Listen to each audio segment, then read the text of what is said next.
remercions le Seigneur de la grâce que nous avons de pouvoir être là pour écouter sa parole.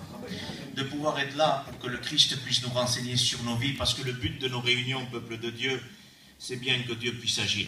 Ce n'est pas d'avoir une réunion en plus, de participer aujourd'hui à un culte. Ce qui est important, c'est que nous participons au culte en communion, en étant d'accord avec Dieu. Et ce matin, Dieu va nous parler, Dieu va me parler, et nous allons résoudre des problèmes, des difficultés, des solutions vont être données.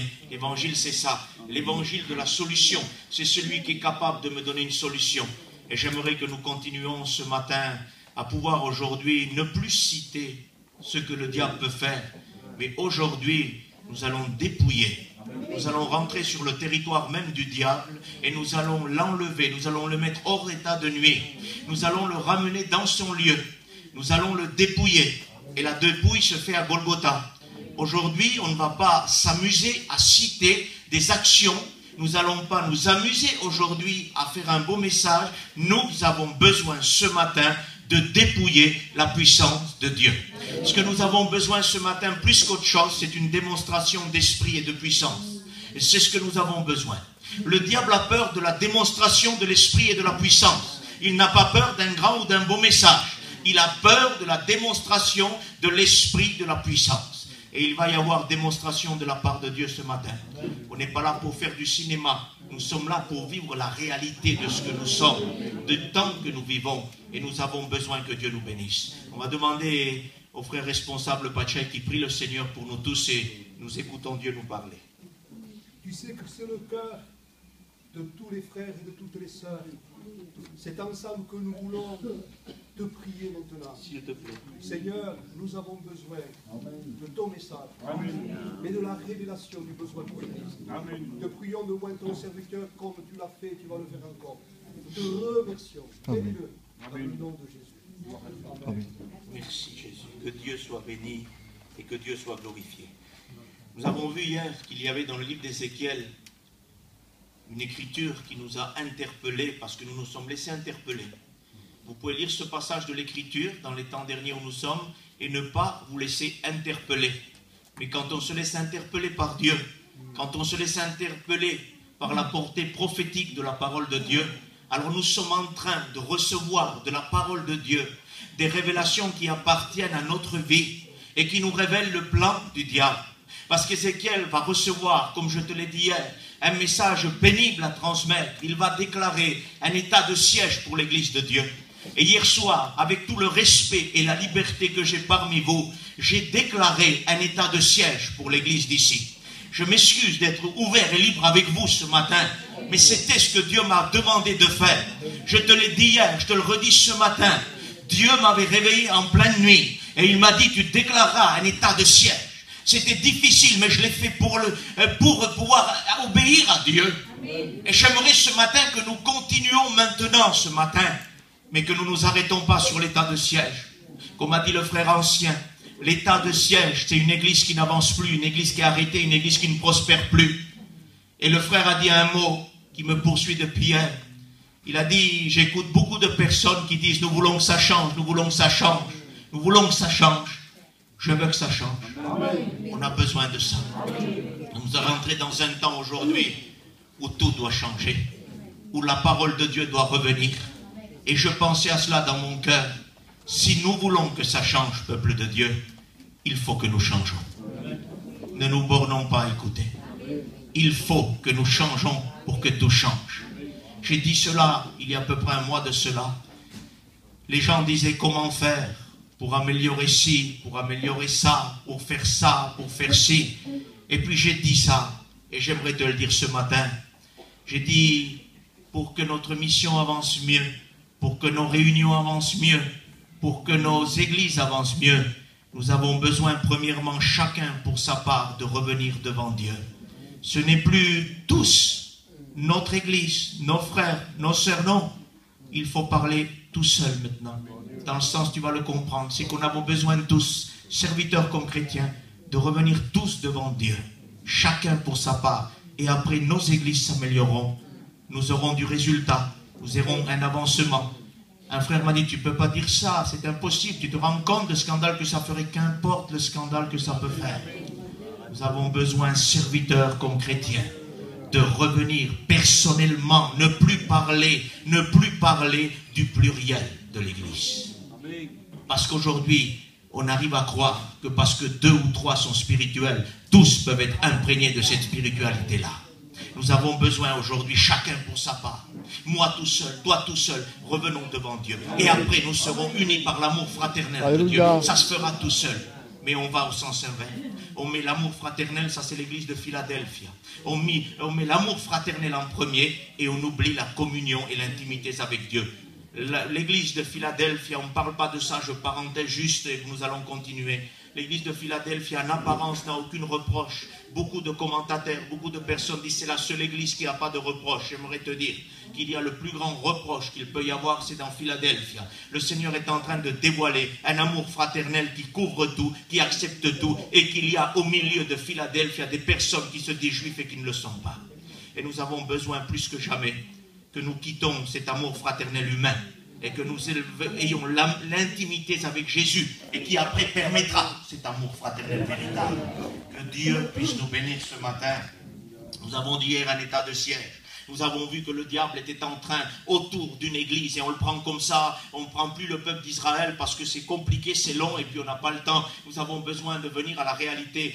Quand Ézéchiel visionne cela, c'est une portée prophétique pour notre temps. Bien sûr que la portée était pour son temps, mais il y a portée prophétique pour nous et nous comprenons qu'Ézéchiel va visionner une église en état de siège. Ézéchiel va visionner une église où le diable a élevé qui a mis des retranchements, qui a levé des terrasses, qui a mis son camp autour et qui est en train de presque investir.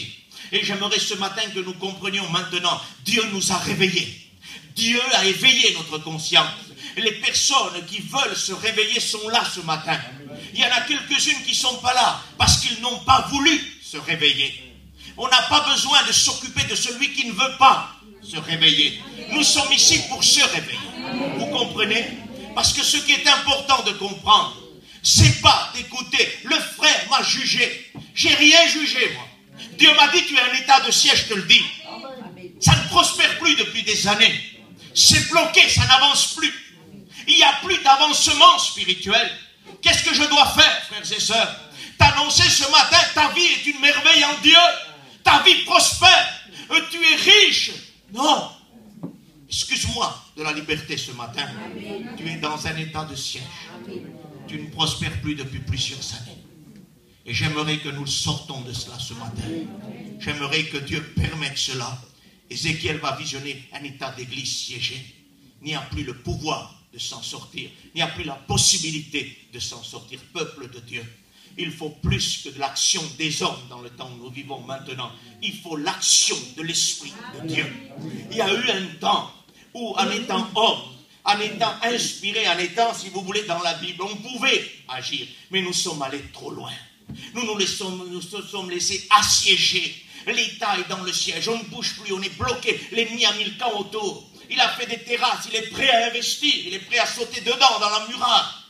Nous avons besoin plus qu'une action d'homme. Nous avons besoin de l'action de l'Esprit de Dieu.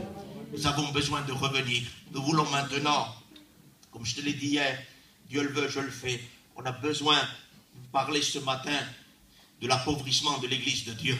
Parce qu'on vit ce temps-là, on a dit hier qu'Ézéchiel va dire que l'ennemi a retranché. Et Dieu va lui dire, tu présenteras une Église qui est retranchée, où il existe des retranchements. Et le mot retranchement veut dire soustraire, enlever. Et aujourd'hui, nous vivons un temps où le diable enlève la richesse de l'Église, où le diable est en train de nous voler les dons spirituels, où le diable est en train de ne plus nous laisser manifester la puissance de Dieu. Nous sommes en train de vivre aujourd'hui un temps difficile. Et j'aimerais que nous lisons un texte dans le livre de Daniel et nous continuons dans la même note. Daniel 8, 9, il est écrit... De l'une d'elles sortit une petite corne qui s'agrandit vers le midi et l'Orient, vers le plus beau des pays. Elle s'éleva jusqu'à l'armée des cieux. Elle fit tomber à terre une partie de cette armée et des étoiles, et elle les foula. Elle se leva jusqu'au chef de l'armée.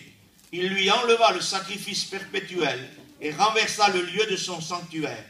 L'armée fut livrée avec le sacrifice perpétuel à cause du péché. La corne jeta la vérité par terre et réussit dans ses entreprises. J'entendis parler un saint, et un autre saint dit à celui qui parlait, « Pendant combien de temps s'accomplira la vision sur le sacrifice perpétuel et sur le péché dévastateur, jusqu'à ce que le sanctuaire et l'armée seront-ils foulés. Il me dit 2360 soirs et matins, puis le sanctuaire et l'armée sera purifié, et que Dieu soit béni. La version d'Armi dit, alors le lieu saint sera purifié, justifié, et que Dieu soit béni. Je tombais sur ma face, il me dit, sois attentif, fils de l'homme, car la vision concerne un temps qui sera à la fin.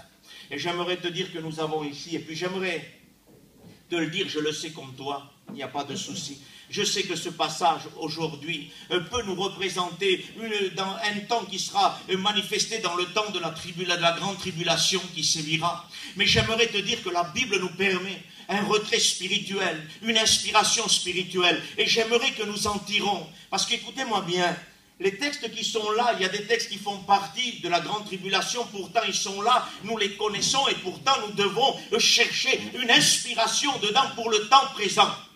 Écris ce que tu vois, écris les choses qui étaient, qui sont et qui viendront. Nous avons le droit, même dans l'Ancien Testament, de chanter des choses pour le présent et des choses qui deviendront à venir pour le futur. La Bible nous permet cette approche-là.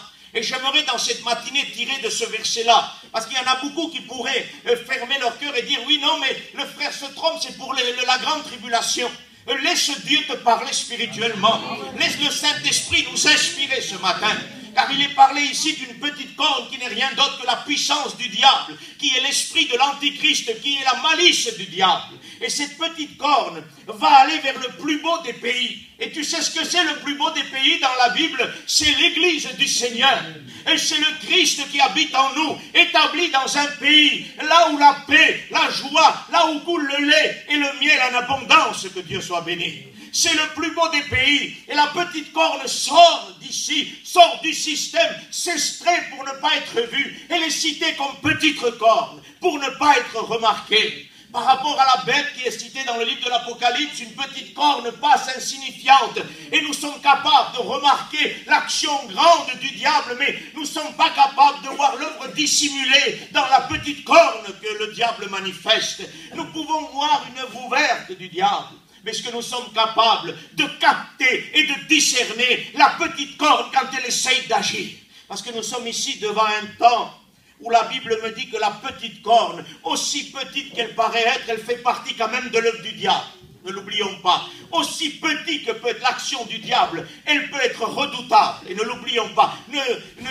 J'aimerais te dire ça. Ne sous-estime jamais la puissance du diable. Parce que le diable est fort. Dieu est tout puissant. Mais le diable est puissant. Ne sous-estimons pas. Ne faisons aucun accord, pacte, ne faisons aucune décision avec lui, ne lui autorisons rien. Et quand le Pharaon a proposé à Moïse qu'il part adorer Dieu et que ses enfants, sa famille restent là, et Moïse ne va pas accepter ça. Il va dire, nous tous, nous irons, ni une ongle, ni un cheveu ne restera avec toi. Et tous, nous irons adorer. C'est toute notre famille qui doit adorer Dieu. C'est tout notre être entier. Parce que la petite corne, aussi insignifiante qu'elle peut être, c'est l'action dissimulée du diable. Et nous sommes en train de voir que pourtant c'est une petite corne. Et la Bible dit, elle s'éleva jusqu'à l'armée des cieux. Elle fit tomber à terre une partie de cette armée et des étoiles, et elle les foula. Que c'est important, Seigneur, de comprendre que la petite corne dissimulée est en train d'abattre des chrétiens, des chrétiennes. Parce que j'aimerais te dire, nous le savons, mais nous sommes ici pour pouvoir comprendre la Bible. Il est écrit ici qu'il y a des étoiles et nous sommes ici devant la descendance spirituelle de l'Église. Le diable n'a pas une descendance humaine, une descendance terrestre ne le dérange pas. Ce qui le dérange, c'est une descendance spirituelle. Et Dieu va dire à l'homme de Dieu, sors dehors, compte les étoiles. Si tu peux les compter, telle sera ta descendance. Et nous sommes ici devant la descendance spirituelle d'Abraham. Parce que la Bible dit que nous sommes tous fils d'Abraham par la foi. Et cette descendance spirituelle est en train aujourd'hui d'être révélée dans la Bible comme abattue par la petite corne. Nous sommes ici devant un temps de difficulté, où le diable a décidé d'abattre des chrétiens, où le diable a décidé d'abattre des chrétiennes, des serviteurs de Dieu qui sont représentés aussi par les étoiles. Nous avons dans l'étoile la descendance spirituelle, mais aussi les ministères. Et on a besoin d'ouvrir les yeux. On a besoin de comprendre que le diable est en train aujourd'hui d'investir. Il est autour, il a posé le camp. C'est pour ça qu'Ézéchiel va dire, présente l'Église dans un état de siège. Vous comprenez? Parce que si on présente l'église dans un état libre, le diable approchera de plus en plus, jusqu'au jour où il sera dedans et il détruira tout. Et j'aimerais que nous fassions attention. Il y a trop de personnes qui déclarent un état libre quand Dieu n'a pas parlé. La Bible dit, si ces prophètes avaient écouté mon conseil, ils auraient dû faire revenir mon peuple de sa voie mauvaise. Mais parce qu'ils n'ont pas écouté mon conseil, ils n'ont pas ramené le peuple à moi. Vous comprenez?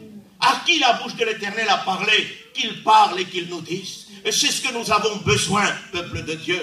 Ce n'est pas déclarer l'église libre quand nous sommes dans un état de siège. Et ça y est, nous y sommes. Les églises ne bougent plus. Les églises ne prospèrent plus. Les églises n'ont plus d'avancement. Il n'y a plus aujourd'hui d'avancement spirituel. Et frère, tu exagères. Écoute-moi ce matin, ne donne pas la main au diable. Ne permets pas au diable de te tromper plus que ceux qui te le trompent. Nous n'avons plus d'avancement aujourd'hui. Ah frère, moi j'en ai, que Dieu te bénisse.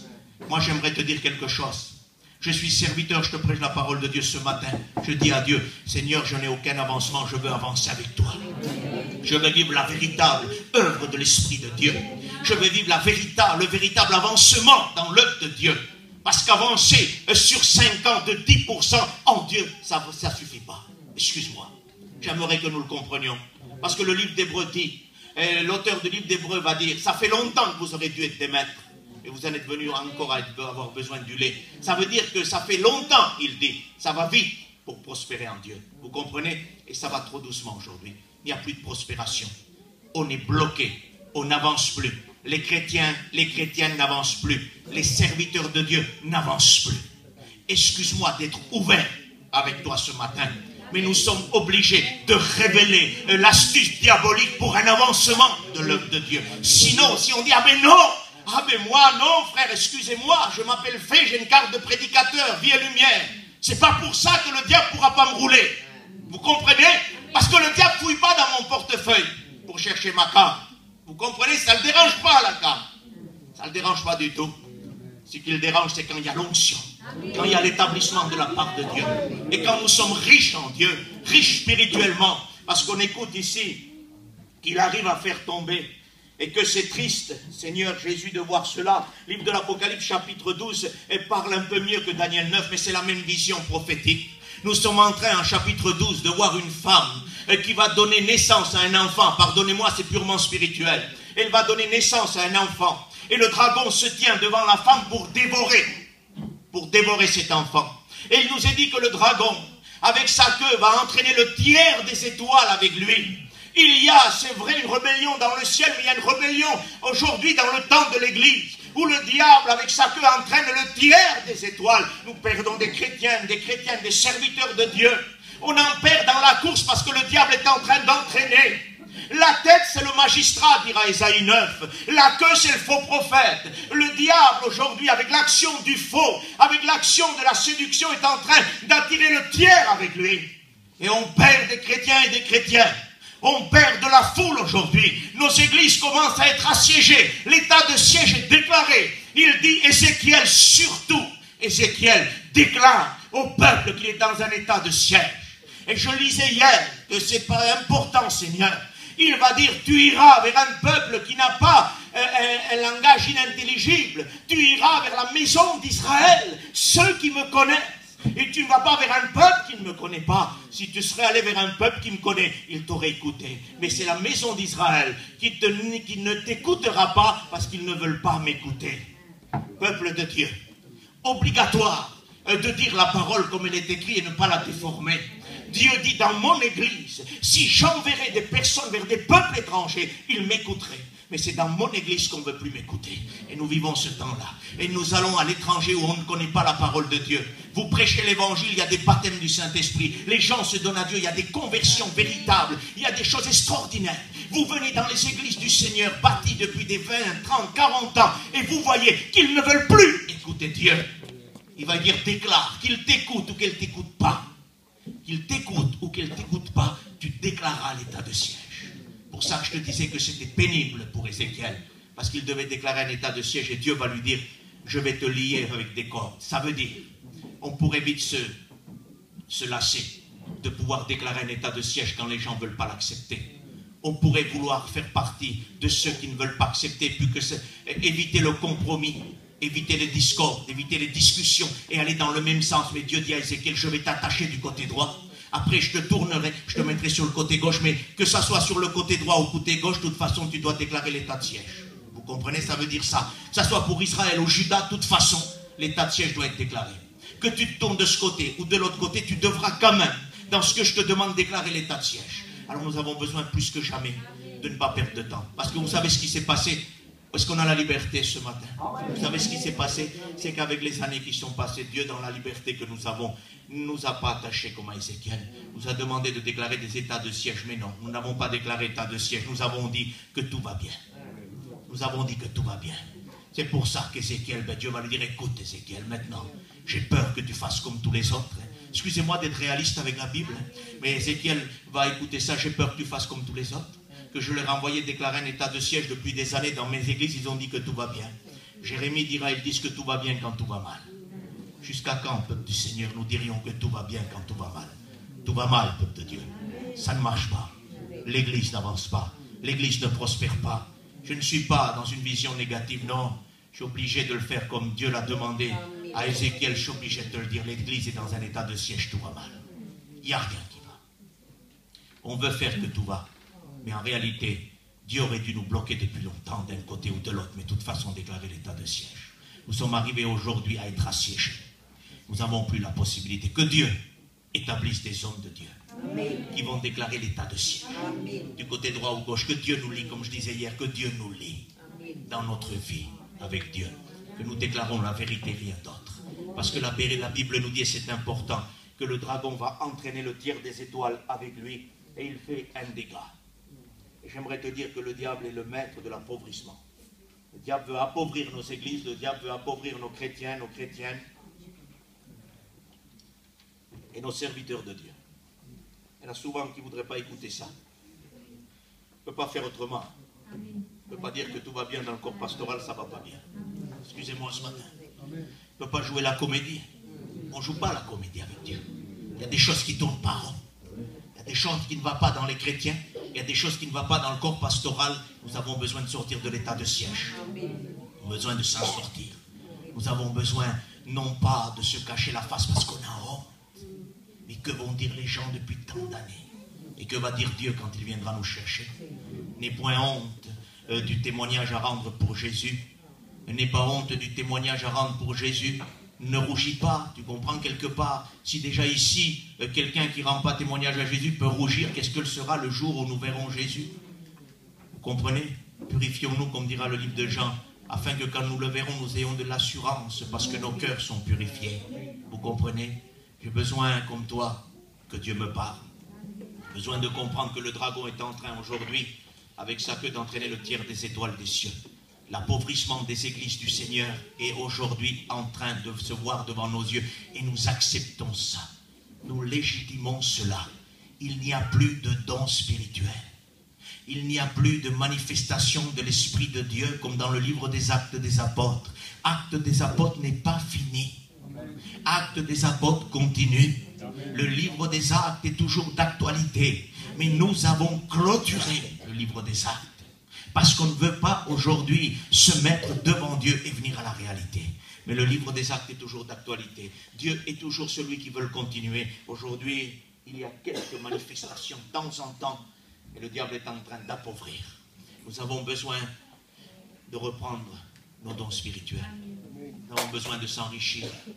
Nous avons besoin rapidement de revenir à la prière, aux jeunes, de revenir à la parole de Dieu, de revenir à l'essentiel. Et de se débarrasser de tout apparat, de tout accessoire qui ne sert à rien.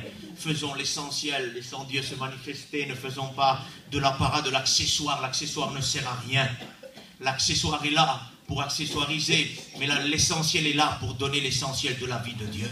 Et nous avons besoin plus que jamais de ça, parce qu'il nous est dit ici, et puis combien que c'est important.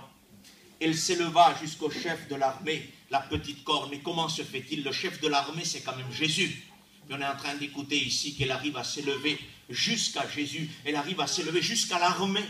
Et j'aimerais que nous comprenions ce matin, à cause de nous, peuple de Dieu, à cause de nous, la vérité est jetée à terre.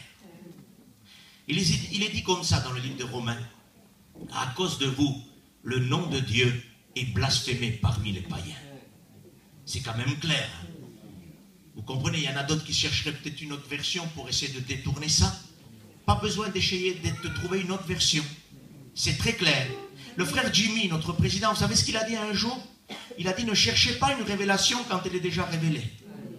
Vous comprenez? Ça veut dire, ne cherchons pas à essayer de dire que ce texte a une soi-disant révélation derrière. Non, ce texte dit, à cause de vous, Église de Dieu, le nom de Dieu est blasphémé parmi les païens.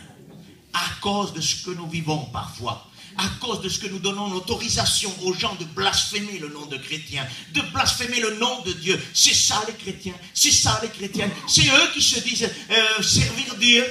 Vous croyez que c'est normal? Nous vivons à un temps où le diable fait du ravage, du dégât. Il a investi, l'état de siège est là. Nous avons besoin de le déplacer ce matin. Nous avons besoin rapidement, il n'est pas tard, prenons le temps d'avancer doucement. Parce que ce matin, ce n'est pas un spectacle qu'il faut. Il ne faut pas croire qu'à l'instant même, là où je te parle, on peut essayer de rentrer pour l'enlever. Ça ne marchera pas, il faut quelques minutes encore, je ne sais pas quoi. Mais je sens que ce n'est pas le moment. Je sens qu'il faut encore abattre beaucoup de choses avant de pouvoir rentrer. Mais il y a une certitude, c'est qu'il va être abattu avant cette fin de réunion. Ça, c'est sûr. Ça, c'est une certitude. On le met dehors avant la fin de la réunion. On dépouille son œuvre. Alléluia. Mais il faut que nous laissons l'œuvre du Saint-Esprit agir. Dieu passe par des hommes et des femmes qui ont des sentiments, qui ont un esprit, une âme, un corps. Et puis il faut qu'il fasse avec tout ça, dans cette matinée, un ordre bien établi. Que nous soyons d'accord avec Dieu. Que nous soyons d'accord avec Jésus. Nous lisons le psaume 74. C'est important que nous le lisons. Je pense que nous devons essayer de comprendre ce que la Bible dit sans nous presser surtout. Je n'ai pas envie de me presser ce matin. Parce qu'en me pressant, je peux faire des erreurs. Je ne veux pas en faire. Je veux que Dieu nous parle et puis personne d'autre. Psaume 74, écoutez ce qu'il est dit. Ça parle toujours d'une œuvre dissimulée du diable, mais combien Dieu révèle les choses plus que tout. Cantique d'Asaph. Ô Dieu, pourquoi rejettes-tu ton peuple? Pourquoi t'irrites-tu contre le troupeau de ton pâturage? Souviens-toi de ton peuple que tu as acquis autrefois. Tu as racheté comme la tribu de ton héritage. Souviens-toi de ta montagne de Sion. L'ennemi a tout ravagé dans le sanctuaire. Tes adversaires ont rugi au milieu de ton temple. Ils ont établi pour signe leur signe. On les a vus pareils à celui qui lève la cognée dans une épaisse forêt. Et bientôt, ils ont brisé toutes les sculptures. Il n'y a plus de richesse en quelque sorte. Ils ont mis le feu à ton sanctuaire. Ils ont abattu, profané la demeure de ton nom. Ils disaient en leur cœur, traitons-les tous avec violence. Ils ont brûlé dans le pays tous les lieux saints. Nous ne voyons plus nos signes. Il n'y a plus de prophètes. Et personne parmi nous qui sache jusqu'à quand. Jusqu'à quand, ô Dieu, l'ennemi outragera-t-il ton nom sans cesse, sans cesse? Pourquoi, Dieu, retires-tu ta main? Combien que c'est clair. Un texte qui n'a même pas besoin d'être commenté. Combien que c'est clair et que nous lisons aujourd'hui que Dieu est en train de dire par rapport aux gens qui n'acceptent pas, que vous dites que l'influence des ténèbres peut rentrer dans l'Église. Voilà que Dieu est en train d'être contredit ou de contredire ces personnes-là. Et je crois que Dieu est vrai. Et que sa parole est vraie et que personne ne peut contredire Dieu. Donc c'est bien ceux qui disent ça qui doivent être contredits. Parce que nous sommes ici en train de lire tes adversaires ont rugi. Qui c'est qui rugit, s'il vous plaît? Dites-le moi. Qui c'est qui rugit? Quelqu'un qui peut le dire, un lion, que Dieu soit béni. Et le lion, c'est le diable. Et ici, nous écoutons que dans le temple de Dieu, l'ennemi a tout ravagé. Ça veut dire que dans l'église, il a fait un carnage. Et nous sommes avancés avec le psaume 74. Nous avons vu hier que Ézéchiel était dans une portée prophétique, il annonce un état de siège. Il dit, fais attention, l'état de siège est là, il va bientôt sauter par-dessus la muraille. Ici en psaume 74, le diable est déjà dans l'église, est déjà investi, a déjà sauté par la muraille. Que Dieu nous protège. Ce texte est venu en deuxième place pour nous. Ça veut dire que pour l'instant, il n'est pas encore dedans. Il n'a pas encore tout ravagé. Mais si on ne fait pas attention, les terrasses qu'il a élevées à hauteur de la muraille, que je te disais hier, vont lui permettre de plonger comme un lion dans l'église. Et tout ravager le sanctuaire de Dieu. Ça peut peut-être te choquer, mais je ne pense pas. Nous lisons la même Bible, nous avons la même Bible, nous avons le même esprit, la même foi, le même baptême. Il n'y a pas de souci, tu ne peux pas te choquer. Mais j'aimerais te dire quelque chose. Le diable, c'est dans la petite corne de Daniel, s'investit d'une manière rusée. Et on ne le voit pas. il se glisse, et quand il est dedans, il rugit. Et j'aimerais que tu le comprennes ce matin. Tes adversaires ont rugi du milieu de ton temple. Et à l'intérieur de l'église que le diable rugit. Il est rentré pour appauvrir l'église. Ils ont établi, et puis ça c'est intéressant de le voir, ils ont établi pour signe leur signe. Et on les a vus pareil à celui qui lève la cognée dans une épaisse forêt. Ça c'est le symbole du diable comme bûcheron qui veut abattre la forêt de Dieu, qui veut abattre les arbres que nous sommes. Et quand nous sommes plantés dans la maison de l'Éternel, nous risquons rien. Il ne peut pas abattre, vous comprenez? Mais j'aimerais te dire ça, il est dit ici, ils ont établi pour signe leur signe. Maintenant, on en vient à un point peut-être délicat, mais qu'importe qu'il soit délicat, il faut que nous le comprenions. Ils ont établi, c'est-à-dire les ennemis qui rugissent, c'est-à-dire l'œuvre des ténèbres a établi pour signe leur signe. Ça veut dire qu'ici, nous comprenons que les signes de Dieu disparaissent dans l'Église et sont remplacés par les signes du diable. Mais attention, quand je dis qu'ils sont remplacés par les signes du diable, vous ne verrez pas un signe avec des cornes ou avec un visage qui est aujourd'hui qui fait peur. Non, c'est la petite corne qui va remplacer nos dons spirituels par des faux dons. C'est la petite corne qui va remplacer nos prophéties par de fausses prophéties. C'est la petite corne qui va remplacer aujourd'hui la manifestation du Saint-Esprit par une manifestation de faux esprits. Et pas autre chose. Ils ont remplacé des signes par leurs signes. Le diable est rentré, il ravage, il transporte les dons, il est en train de vider l'église de sa richesse et remplacer nos dons par les autres dons, pour pas que ça soit flagrant. Faisons attention, hein, pour pas que ça choque trop. Il faut que ça soit fait comme une petite corne, sûrement pas comme une bête. Parce que s'il enlève tous les dons, on va ouvrir nos yeux et on va dire, qu'est-ce qui se passe, il n'y a plus de dons. Alors c'est plus astucieux la petite corne. Il va enlever nos dons et il va mettre des dons, leurs signes à eux, de fausses prophéties, de fausses onctions, de fausses présences, de fausses adorations. Et nous avançons avec ça. Et nous croyons que c'est légitime. Peuple de Dieu, la Bible nous dit, avec la liberté du Saint-Esprit, ne donnez pas foi à tout esprit, mais éprouvez les esprits pour voir s'ils sont de Dieu. Où est la discipline et l'examen? Où est l'examen, s'il vous plaît? Des esprits, le discernement des esprits aujourd'hui. Nous vivons un temps difficile. Nous perdons les dons.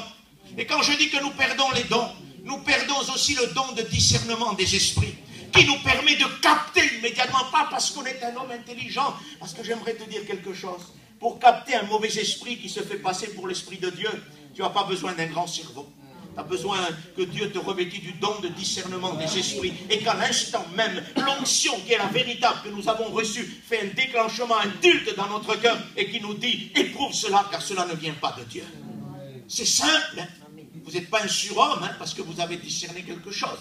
Au contraire, vous êtes plus petit que tous puisque Dieu est en train de mettre un don qui vous permet cela. On n'a pas compris ça dans l'église aujourd'hui. Puis il y en a qui croient que le discernement des esprits, c'est discerner les gens à leur place. Mon frère, Dieu me montre, toi, tu vas recevoir quelque chose de grand, tu vas voir commercialement, l'année prochaine il est pauvre. Ça nous fait rigoler. Ça me fait rigoler avec toi, mais pourtant quel danger que nous vivons. Il y en a que des fois dans les églises, peuple de Dieu, sont en train d'établir des ministères. Est-ce que vous comprenez qu'il y a quelque chose qui ne va pas? Mon frère, je prends mon fils pour pas que quelqu'un peut-être pourrait se faire une idée. Je prends mon fils. Dieu t'appelle au ministère, mon frère. Dieu me l'a montré. Ah bon, mais pourtant Pachaï, ça fait des années qu'il est là. Mais Dieu ne lui montre rien. Excusez-moi. Il y a un responsable d'église. Que Dieu passe par le responsable d'église. C'est sûrement pas moi qui va régulariser. Comprenez bien la situation de l'église qui passe ici tous les 6 mois. Vous comprenez bien qu'il y a une autorité dans l'église. Ah oui, mais frère, Dieu m'a montré. Alors écoute, si c'est tellement fort, va voir le responsable d'église. Et dis-lui, qu'est-ce que tu penses, surveille ce garçon? Je ne sais pas, Dieu m'a montré ça, c'est toi le responsable, surveille-le. Mais des fois, le responsable d'église, ce garçon que ce soi-disant inspiré à vue, comme appelé au ministère, connaissant sa vie, le pasteur, il n'est sûrement pas appelé au ministère. Alors celui qui est assis, il a un désir de servir Dieu. Alors qu'est-ce qu'il va dire? C'est le pasteur responsable qui n'a pas de discernement. Ça va vite, hein? Ils ont remplacé les signes de Dieu par leurs signes. Le diable nous met en place des ministères qui ne sont pas des ministères, excusez-moi. Moi, je ne peux pas m'amuser à jouer l'acteur ce matin. Je suis obligé de dévoiler ce que Dieu me demande de dévoiler. Et puis, de toute façon, écoute-moi bien. Quand on dit dévoiler, on est en train d'écouter ce que nous connaissons, mais que nous camouflons. Vous comprenez ce que je veux dire? Parce que nous le savons tous. Hein. Je disais à ma compagne ou à ma fille hier, parce que j'ai un traitement, parce que j'ai eu mal à la main depuis une semaine. Et ça fait rien, il n'y a rien. Puis j'ai vu le docteur, je lui ai dit, tu vois ce docteur-là, c'est même pas la peine, c'est pas avec lui que je vais me guérir.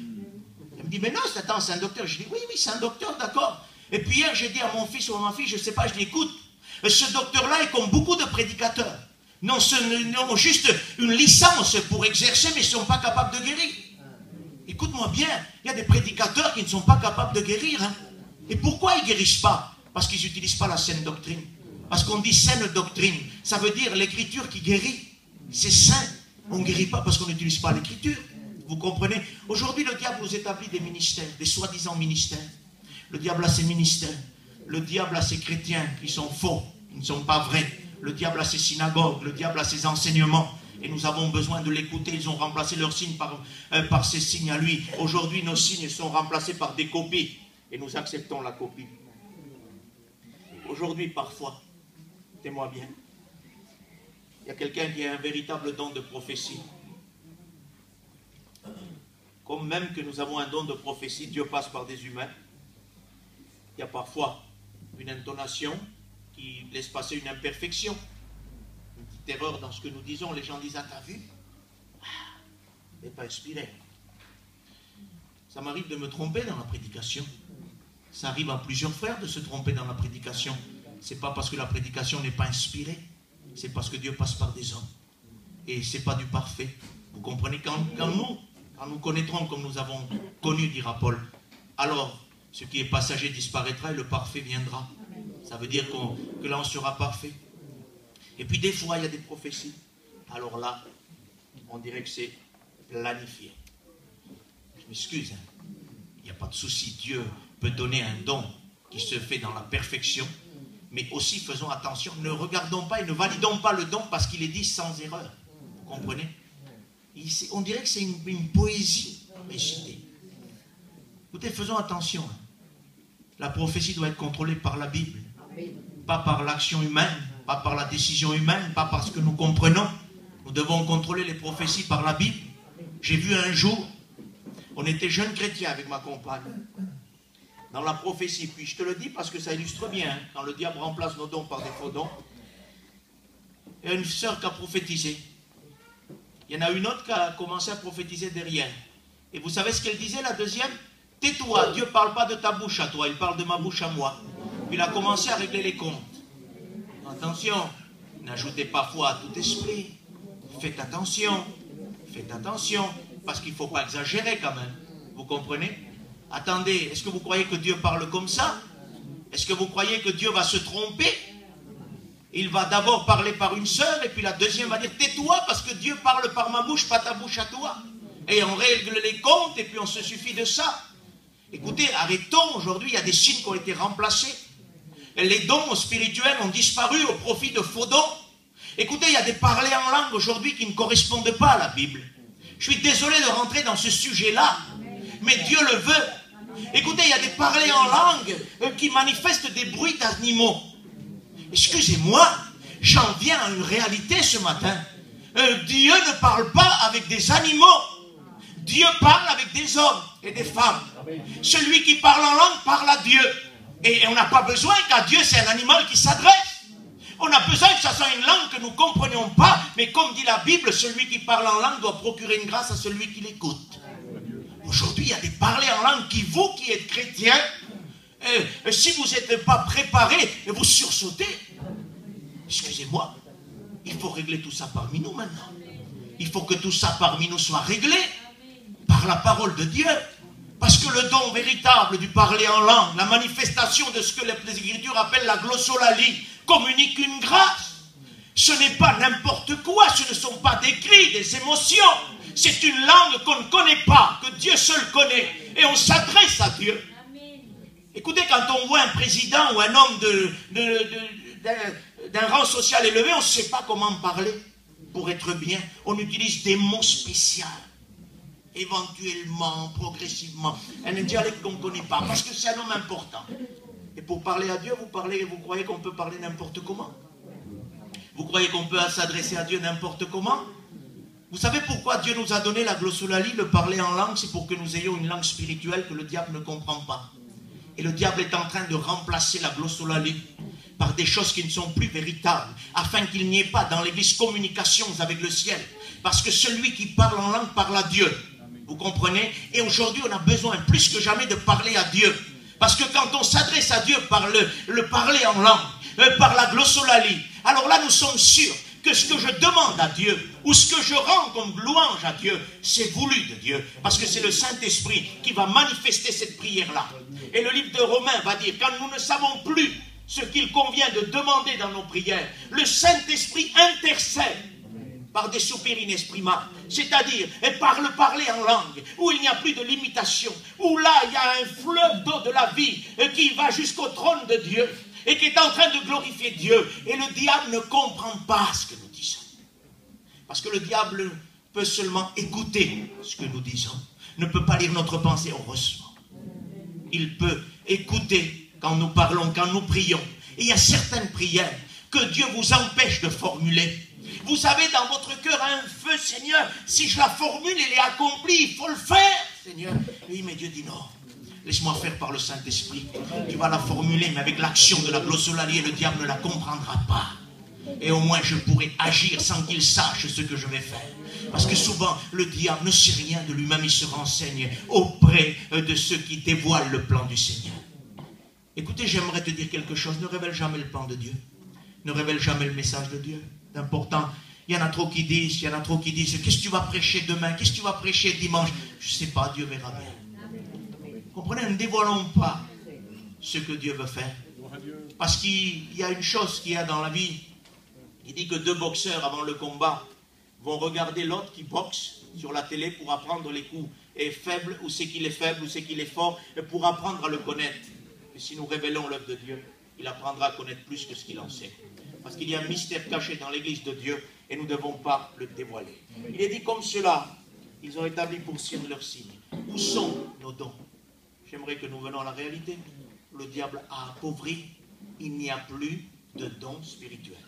Nous en avons besoin que maintenant, pas que quelques-uns.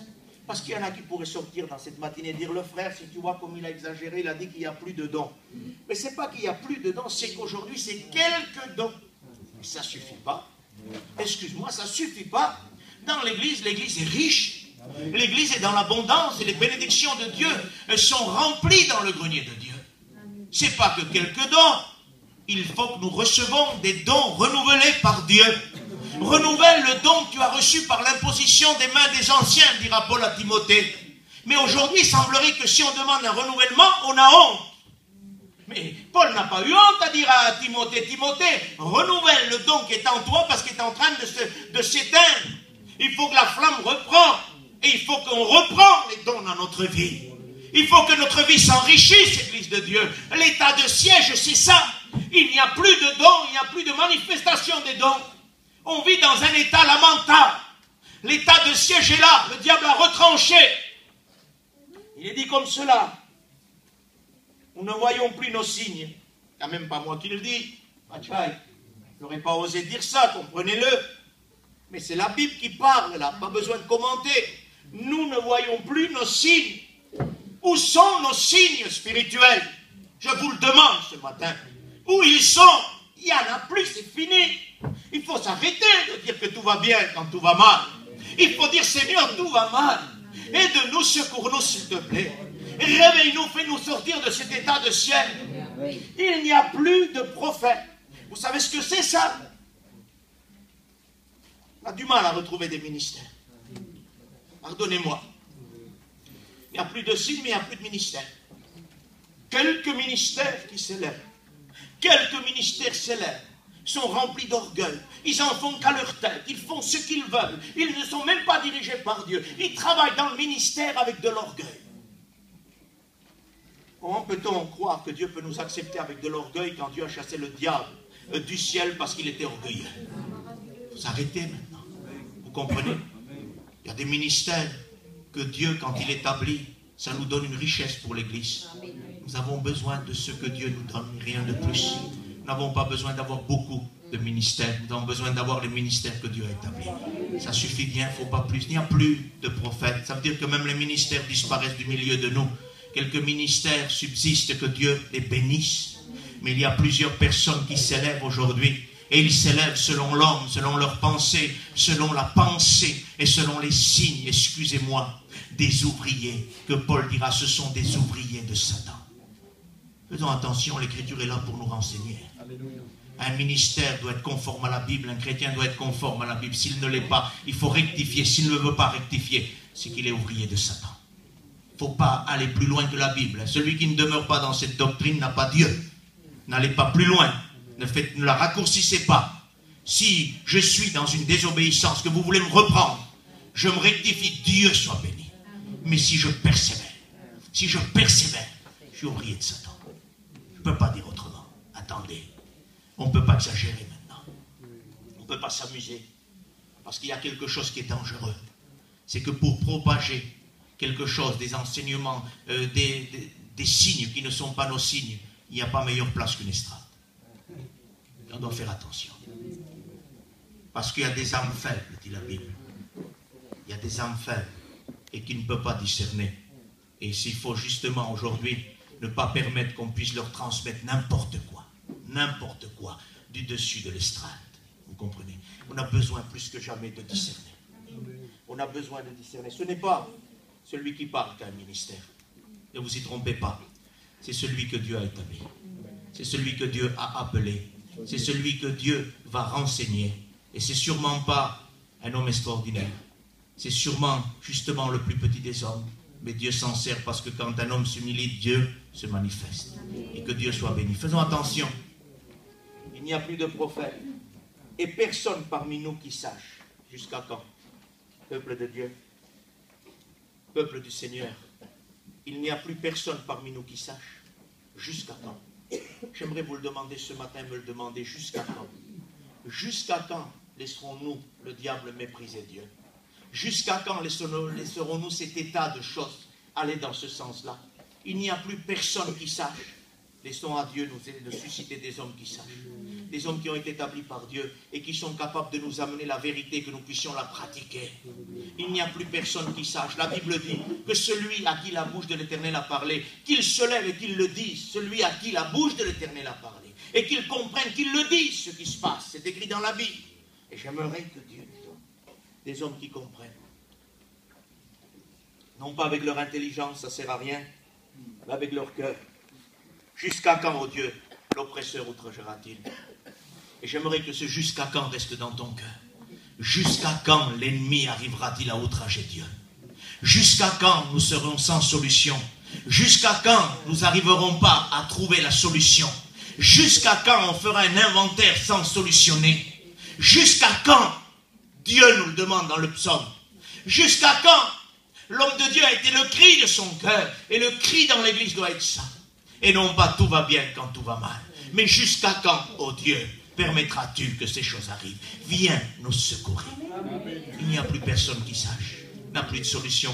Écoutez, on vit à un temps aujourd'hui où il y a des difficultés, des problèmes. On n'est plus capable de solutionner les problèmes. On peut donner une pommade pour en faire aller mieux, pour couvrir la douleur. Mais en réalité, c'est plus cet alcool puissant qui va au fond désinfecter. Ce n'est plus ça. Vous savez, on a besoin plus que jamais des opérations chirurgicales puissantes qui vont extraire le problème, qui vont l'enlever, qui vont désinfecter le problème, plutôt qu'une pommade ou un anesthésiant qui va faire passer la douleur. Vous savez, quand Christ était à la croix, a refusé ce mélange de myrrhe. Pourquoi? C'est parce qu'il ne voulait pas d'anesthésiant. Il voulait la vérité. Il voulait que ça aille directement là où ça fait mal. Qu'il ressente la douleur qu'il a portée pour son église. On doit ressentir cette douleur-là.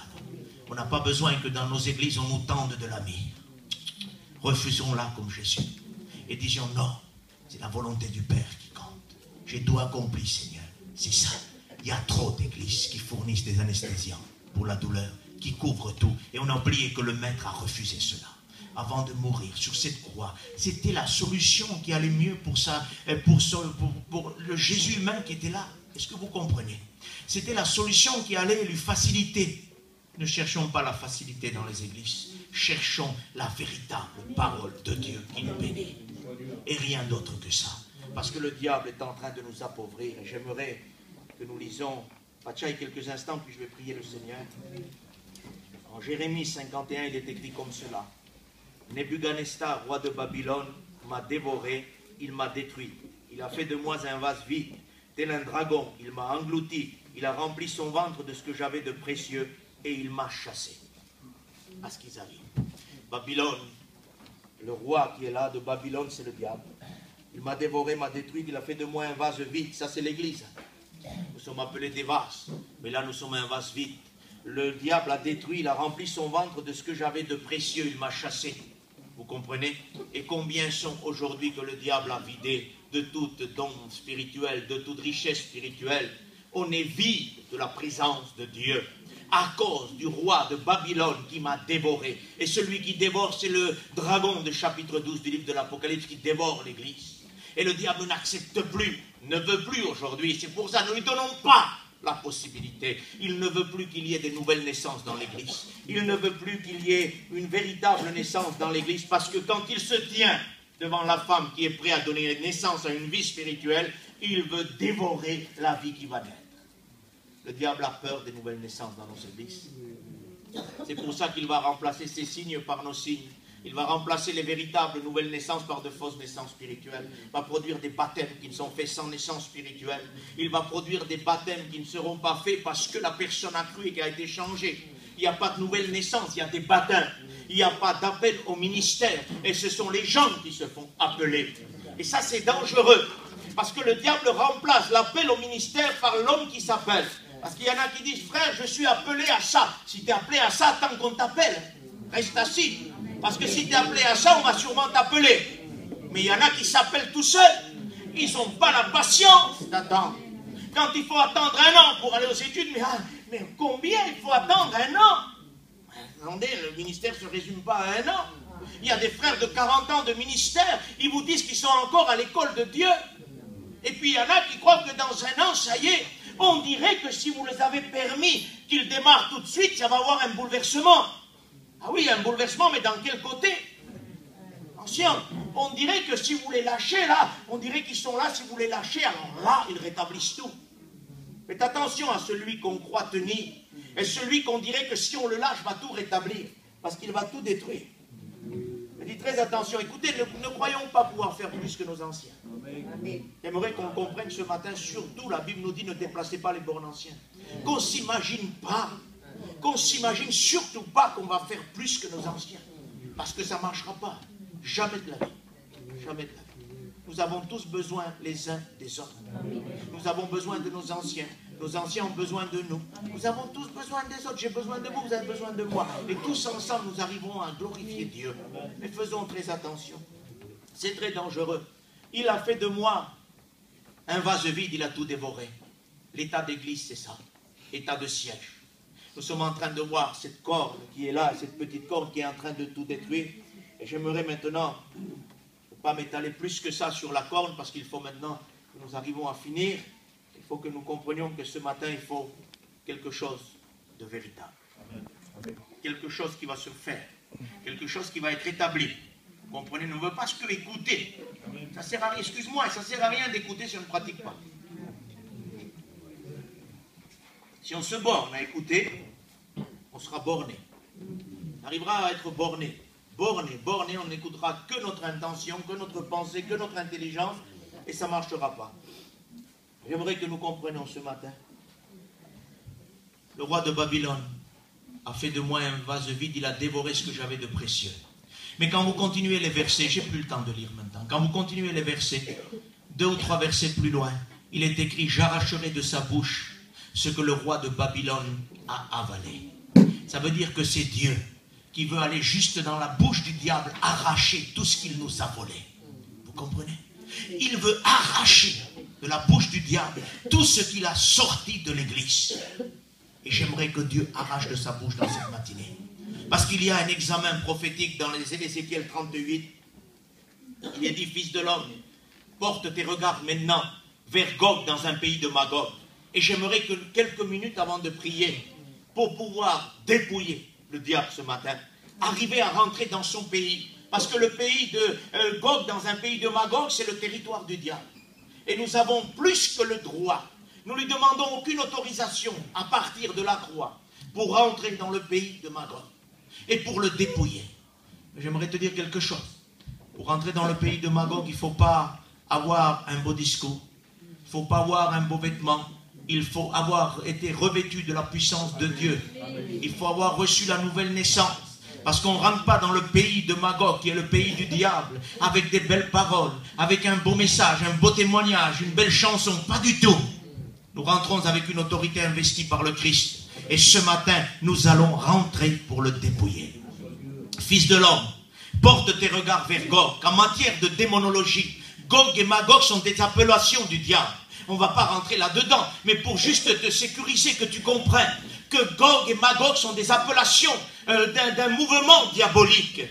Et en matière de démonologie, quand il parle de Gog et de Magog, le Gog est une œuvre ouverte du diable. Une œuvre ouverte où tout le monde peut voir ce que le diable fait. Et nous sommes capables de voir les fausses doctrines qui apparaissent, les tombeurs, les danseurs, les rieurs. Nous sommes capables de dire ça ne vient pas de Dieu. Parce qu'on est structuré, on est habitué à notre vraie doctrine et que Dieu nous en bénisse. On est protégé de ça. Ça, c'est l'œuvre Gog. C'est l'œuvre ouverte. Le diable est malin, il est astucieux. Il produit, si vous voulez, dans cette matière-là, deux sortes d'actions. Gog, c'est l'œuvre ouverte, où on voit ouvertement des fausses doctrines, ouvertement des déviations, ouvertement des œuvres diaboliques.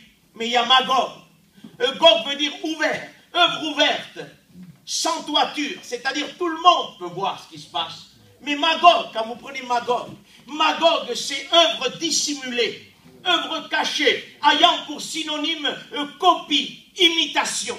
Ça veut dire que ce qui est dangereux dans les derniers temps, ce n'est pas Gog, l'œuvre ouverte, sans toit, sans toiture, non. C'est Magog qui est dangereux, l'œuvre dissimulée, l'œuvre de la copie, l'œuvre aujourd'hui où les signes sont copiés.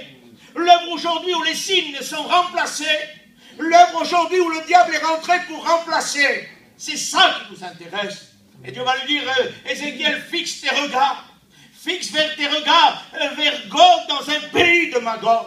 Ça veut dire, regarde le diable, mais dans la dissimulation, va le chercher là-bas. Et j'ai besoin avec toi ce matin d'aller le chercher là-bas. Et je sens cette action de Dieu. Je sens qu'on va aller le chercher. Ça fait depuis hier et que Dieu me montre ça. Et Dieu va nous donner la possibilité d'aller le chercher. Vous comprenez? On va aller le chercher. On va aller le dépouiller. Parce qu'il est écrit comme ça. Pachaï, est-ce qu'on a quelques minutes? Il est écrit comme ça. Je ne te donne plus les versets. Écoute, je pourrais te les donner après. Quand il dit, va dans le pays de Magog, il est écrit comme ça. Je t'entraînerai, Gog. Et je te mettrai une boucle à tes mâchoires. Et je te ferai sortir toi et toute ton armée. Que Dieu nous en bénisse. Que Dieu mette une boucle aux mâchoires du diable. Que Dieu mette une boucle, une hameçon dans la bouche du crocodile dans le livre de Jean. Et qu'il puisse attraper. Parce que la Bible dit que le crocodile ne s'attrape pas avec l'hameçon, mais l'hameçon de Dieu. L'hameçon de Jésus, l'autorité du Christ, la croix de Christ, et met l'hameçon dans la bouche du crocodile et retire le diable d'une œuvre dissimulée. Et on a besoin de le sortir de la dissimulation. Le diable est en train de trembler, peuple de Dieu, ce matin. Il tremble parce qu'il est en train d'être maintenant révélé. Il est en train de sortir de là. Et quelle grâce et quel miracle! C'est Jésus qui va le sortir de là. C'est le Christ qui va le sortir de là. Parce qu'il est écrit ainsi. Tu diras, je monterai contre un pays ouvert. Je fonderai sur des hommes tranquilles, en sécurité dans leur demeure, et qui habitent tous dans des villes sans murailles, n'ayant ni verrou et ni porte. Je ferai du butin, je me livrerai au pillage. Portez la main sur des ruines maintenant habitées. Le diable vient maintenant. Et il est écrit comme ça, je monterai, c'est ce que se dit le diable. Je monterai vers un pays tranquille, je fonderai sur des hommes tranquilles. Quand les hommes diront paix et sûreté, une ruine s'abattra sur eux.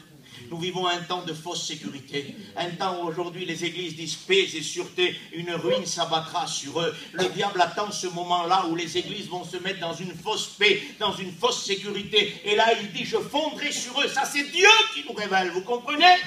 C'est Dieu, le livre de Thessaloniciens nous dit que quand les hommes diront paix et sûreté, une ruine s'abattra. Là, l'examen prophétique dit que le diable dit lui-même, Gog, c'est le diable. Il dit, je monterai dans un pays ouvert. Il n'y a plus dans l'église de murailles.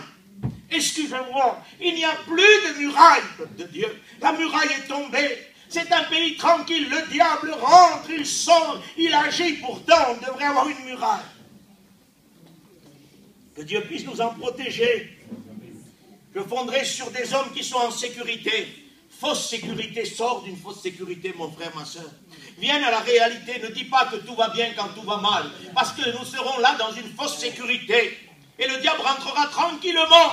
Personne ne le verra arriver, il est le dissimulé. Et Dieu va le retirer, il va rentrer, il va mettre une boucle à ses mâchoires. Et il va l'extraire de la dissimulation. Que dans ces derniers temps difficiles, que Dieu nous permette, que le Seigneur rentre dans nos églises et vienne chercher le diable dissimulé.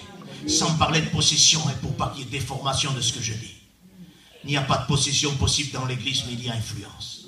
Qu'il vienne le Seigneur le prendre de sa dissimulation, le fasse sortir dehors. Parce qu'ils font sur des hommes tranquilles qui n'ont ni verrou ni porte. J'aimerais que nous rebâtissons les murailles. Combien que c'est important, peuple de Dieu, de rebâtir comme Esdras, comme Néhémie, qui ont rebâti les murailles de Jérusalem. Mais au prix de quoi? Au profit de jeûne, de la prière, d'hommes qui pleuraient. D'hommes qui portaient le fardeau pour l'église du Seigneur. Et c'est ce qu'on a besoin. Il n'y a plus de murailles parce qu'il n'y a plus de prière, il n'y a plus de jeûne, il n'y a plus des hommes qui portent le fardeau. Il y a des hommes et des femmes dans la Bible qui pleuraient pour l'état des églises. Et Esdras, on va lui ramener un inventaire de son pays.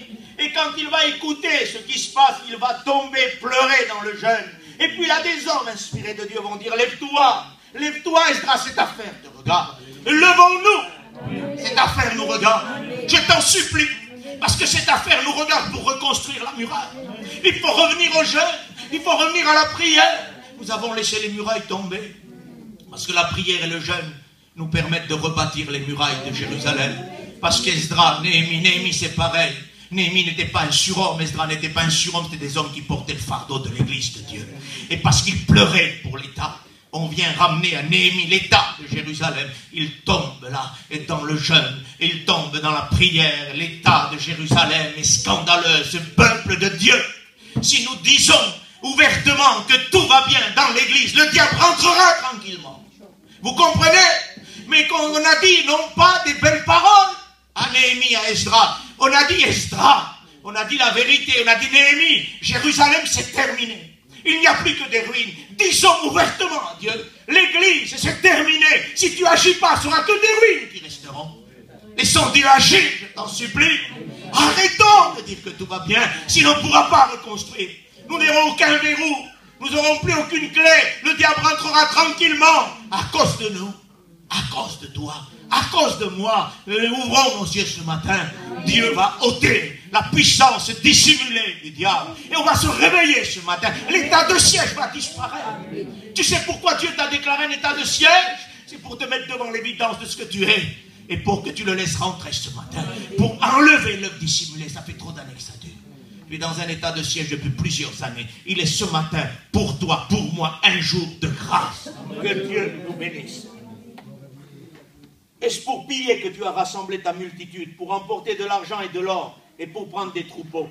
C'est ce que nous avons vu dans cette matinée. Il est rentré, le diable est rentré pour enlever de l'or, pour enlever des troupeaux, pour nous faire perdre des chrétiens, des serviteurs de Dieu, pour piller nos dons, pour piller notre richesse, et que Dieu puisse nous aider.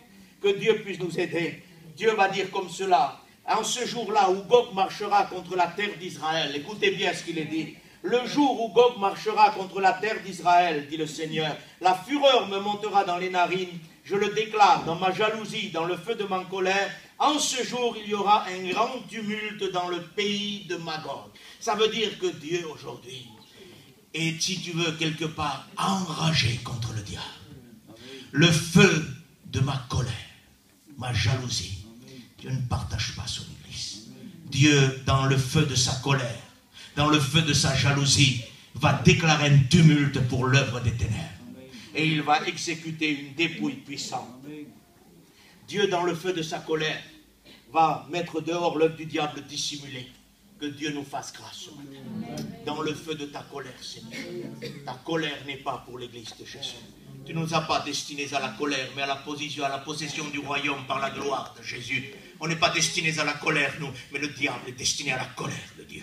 Et ce matin, le diable va être mis dehors par la colère de Dieu. Et c'est important, avant de finir, que nous disons ça. Je t'amènerai, excuse-moi, je ne te cite plus les versets, j'ai plus le temps. Je t'amènerai sur les montagnes d'Israël. J'abattrai l'arc de ta main gauche. Je te ferai tomber. Les flèches de ta main droite tomberont. Et tu tomberas sur les montagnes d'Israël. Je t'amènerai sur les montagnes d'Israël. Vous savez où c'est que le Seigneur veut le ramener? À la croix de Golgotha.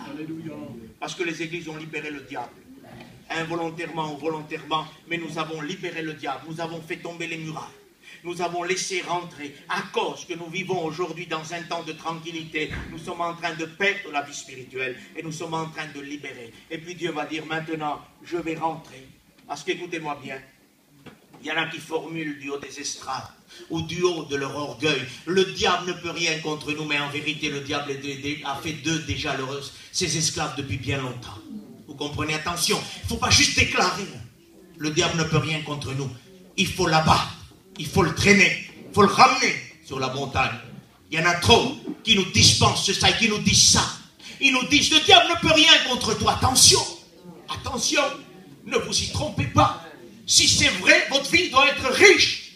Si vous êtes pauvre, le diable a plus quelque chose contre vous. Et on doit ouvrir les yeux ce matin.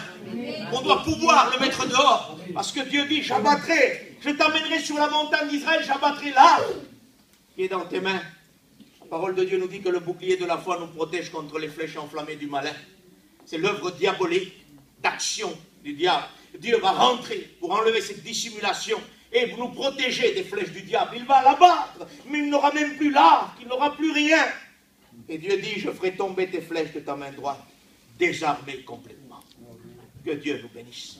Que Dieu rentre dans Magog et désarme la puissance du diable.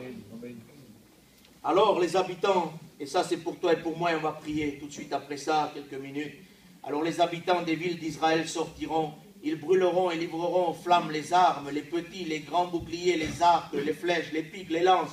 Ils en feront du feu pendant 7 ans. Purification divine par le chiffre 7. Perfection divine dans l'église de retour, à cause du chiffre 7. Mais ici c'est moi et toi qu'on va brûler les armes, qu'on va détruire ce que le diable a introduit, qu'on va mettre dehors l'impuissance des armes du diable, les fausses prophéties, les fausses onctions, les fausses présences. On va tout détruire, on va tout mettre dehors, c'est notre tâche à tout ça. Et éprouver les esprits, n'ajoutez pas la foi. Vous comprenez? Dieu va faire le plus que nous. Puis il est écrit comme ça, ils dépouilleront ceux qui les ont dépouillés. Le diable a dépouillé l'église d'après le livre de l'Apocalypse 12. Il se tient devant la femme pour dépouiller la femme. J'aimerais te dire, ils dépouilleront ceux qui les ont dépouillés. Le diable nous a dépouillés, nous allons le dépouiller ce matin. Ils ne feront aucun cadeau. Nous allons le dépouiller. Nous allons ne pas lui permettre de se dissimuler plus que ça, c'est terminé. Ça dure depuis trop longtemps cet état de siège. Maintenant, nous le dépouillons. À notre tour, nous le dépouillons. Il n'aura plus aucun pouvoir. Et nous en avons besoin. Ils choisiront des hommes qui parcourront sans cesse le pays et qui enterreront avec l'aide des voyageurs. Peuple de Dieu, que Dieu nous envoie des hommes qui vont enterrer le diabolique dissimulé. C'est ce que nous avons besoin. Des hommes parcourront le pays, enterreront l'œuvre du diable dissimulé. Ce matin, enterrons l'œuvre du diable dissimulé. Dieu nous en demande aujourd'hui, nous donne la compréhension des choses. Nous voulons rentrer dans le pays de Magog pour dépouiller le diable. Et nous allons le faire avec Jésus ce matin. Parce qu'il dit, je t'arracherai de ton pays dissimulé. Je t'arracherai du milieu des hommes tranquilles qui vivent sans verrou. Et je t'arracherai, je mettrai une boucle à tes mâchoires. Et je t'en extrairai dehors. Et tu ne pourras plus agir. Que Dieu le fasse ce matin. Notre Père, nous te glorifions. Majesté, nous venons devant toi. Oh Dieu, combien ta parole est merveilleuse.